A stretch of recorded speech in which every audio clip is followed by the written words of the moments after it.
Thanks. This was the most fascinating to me. George Cassidy, always thank you so much with RBC Capital Markets. Thank you so much. This is going to be fascinating today to see how they manage the various conference calls.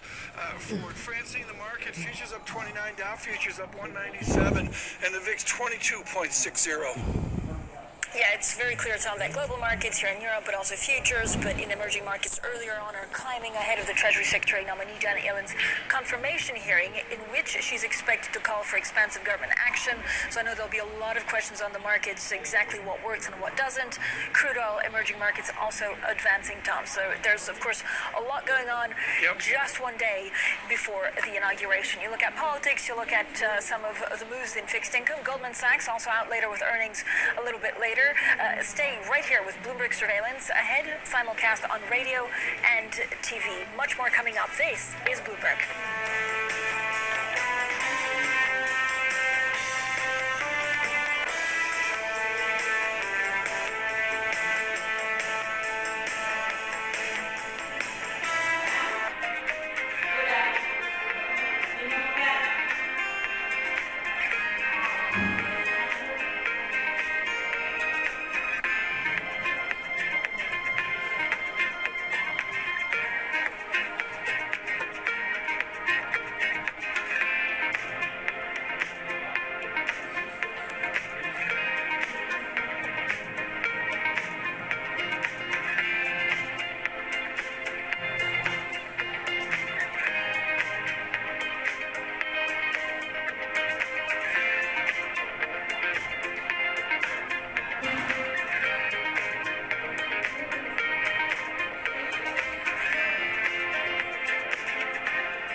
Some persistent theme here into 2021. You know, all of the telltale signs of a structural bull market in play here. The stimulus is coming. That's going to help the consumer and small business. I don't think we should be fearing that inflation is going to be running off to the races. There's a lot of monetary stimulus coming in. There's a lot of fiscal stimulus coming in, and there's recovery from COVID. It's kind of like a 2009 year. This is Bloomberg Surveillance with Tom Keene. Jonathan Farrell and Lisa Abramowitz. From New York City for our audience worldwide, good morning, good morning. This is Bloomberg Surveillance Live on Bloomberg TV and Radio. Alongside Tom Keene and Lisa Abramowitz, I'm Jonathan Farrell with Equity Futures flying here this Tuesday morning. After the long weekend stateside, we disrupt regular programming for Tom Keene to berate me for the next 2 minutes about my absence for the last month. Tom, Oh no, please we're going. be my guest, take the stage. It's the theme for January, John.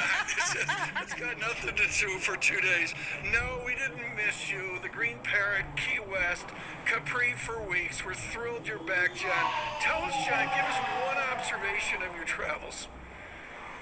Here's my observation this morning, this on Twitter. While we've all missed you, I can't imagine anyone is happier to have you back than poor Lisa Abramowitz. Lisa Abramowitz, how bad has it been? Welcome back, John. It's great to have you here. I will say, nice try trying to get away with just 2 minutes of being berated, John. Yeah. I think it might be the theme for 2021, but I will say it's wonderful to have you back. I'm prepared. Let's get right to the heart of the matter, folks, is I can't afford the toaster behind John.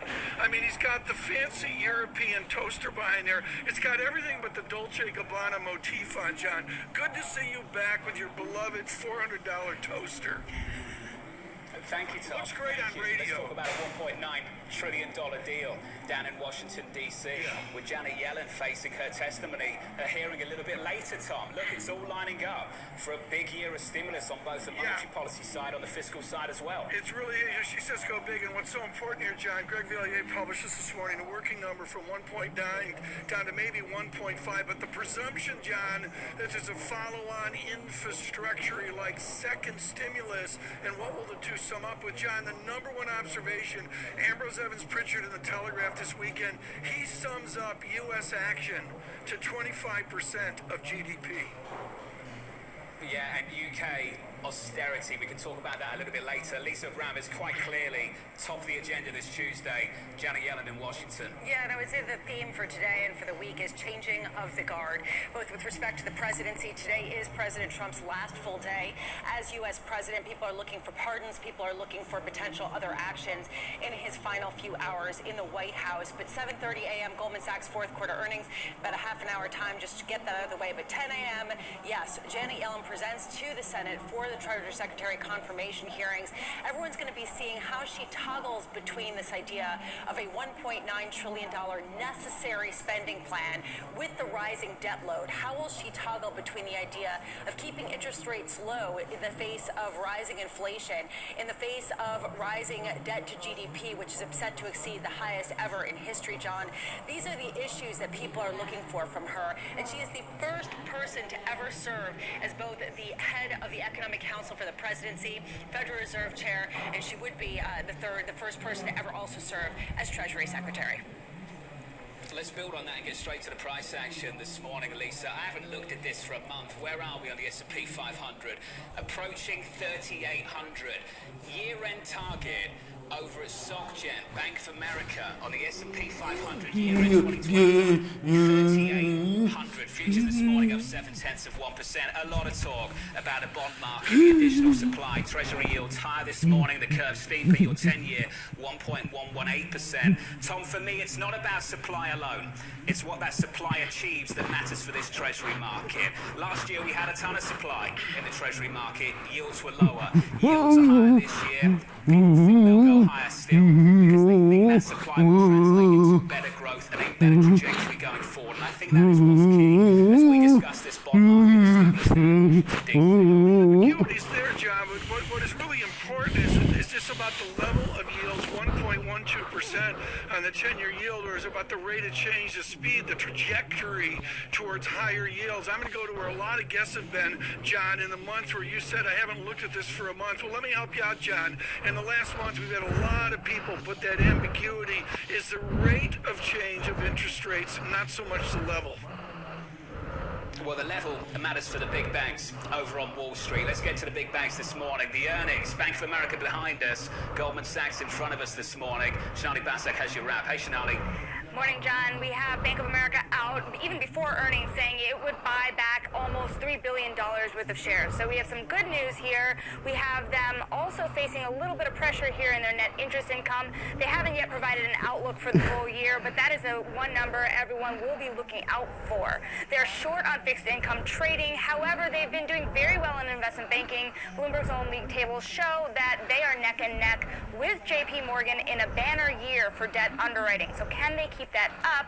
The consumer outlook is also quite rosy, but we will be looking for Brian Moynihan's economic risks ahead. Shinali, thank you. We'll catch up with Shinali a little bit later this hour. Goldman Sachs coming at the bottom of the hour, 7:30 Eastern Time. Joining us now is Evan Brown of UBS Asset Management, the head of multi-asset strategy. Evan, let's just start with Janet Yellen down in Washington, D.C. We already know so much already. What are you looking for a little bit later? No, I mean, I think she's going to be very much endorsing Biden's economic plan, $1.9 trillion. And as we already have the text of her speech going big at this time of low interest rates, there will be, given Janet Yellen's history as Fed chair, someone who,